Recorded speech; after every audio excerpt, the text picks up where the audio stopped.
So Joe Brand not saying a great deal there other than saying that free speech is clearly a good thing. And I'm joined now by comedian Tom Walker and journalist at Alt News Media, David Vance. Gentlemen, great to have you on the programme. Thank you very much indeed. David, let's come to you first. We just all need to lighten up a bit, don't we?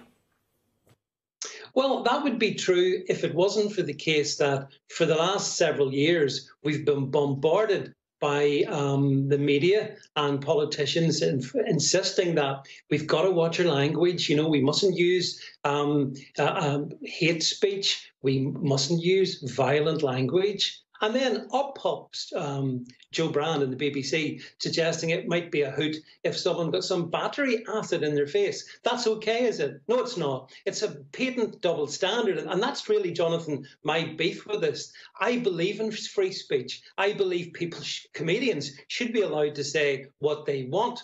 But this was broadcast on the BBC. And the BBC has a very clear hypocritical double standard here, insofar as it allows Joe Brand to do this, but not that long ago, it dismissed Danny Baker for making a somewhat perhaps offensive, but nonetheless, or distasteful visual joke. So, you know, you've got to ask yourself, Jonathan, where's the consistency here by the BBC? David, wasn't the whole point of this radio show that it's poking fun at exactly what you're talking about, this toxic debate that has happened over Brexit? This programme, the whole point of it is to poke fun at that. Well, the thing is that the BBC in particular is very keen to lecture people from other political perspectives. And you know, when it comes to be one of their own, and let's face it, Joe Brand has been on the BBC for a very long time, then it seems to have a double standard. And another quick point, if I may say, it was Joe Brand who, in some years gone past, got Carol Thatcher sacked from a BBC programme over a comment that she heard Carol Thatcher say. So, you know, if it's all about free speech, then Joe Brand is an absolute hypocrite, and we shouldn't make excuses for her. And Nigel Farage is absolutely right to demand that she be investigated for incitement, because that's frankly what it is. Wow. So, Tom, the BBC accused of double standards, Joe Brand accused of being a hypocrite. Where do you stand? I find it extraordinary in this day and age that we're debating this, right? There are two things you need to look at: context and intent. That was the first time I'd actually heard the clip, and the context is there plain as day because you can hear people laughing at it, right? It is a comedian telling a joke on a comedy programme. So that's the context. It is clearly a joke within that context. Intent. Do we honestly think that Joe Brand wants us to throw acid on politicians' faces? If you actually believe that, you are willfully, in my opinion, misunderstanding what a joke is. I think the intent there was to have a laugh. Comedians' jobs.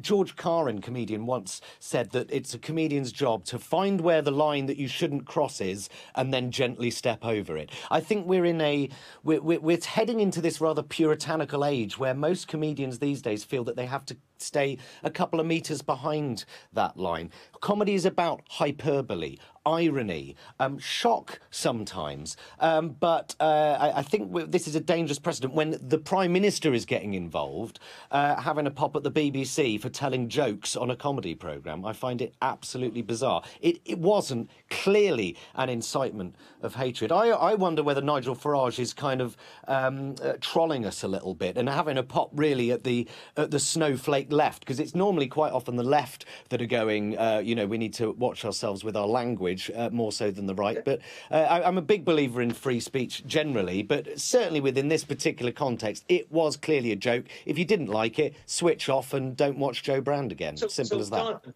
David, come back in. If I can just ask Tom a question. Tom, tell me this. If somebody had battery acid thrown in their face today, would that be funny? No, it wouldn't be funny. Of course it wouldn't be funny, because that would be someone causing physical harm. It wouldn't be the same as someone telling a joke. If someone threw battery acid in someone's face because they heard that joke on Radio 4, I presume, then that person has clear mental health issues and is unable to understand the context and intent of a joke. Joe Brand would not be culpable at all if someone went out today and started throwing acid at people. That person is the criminal. That person is responsible for their actions, not Joe Brand. And yet, by the same token, we've had in the past 12 months a couple of quite famous cases. We had a Scottish comedian called Mark Meechan, who otherwise operated under the name Count Dankula, who taught his pug to make Nazi salutes. On the basis of that, he was prosecuted by the police. He was fined.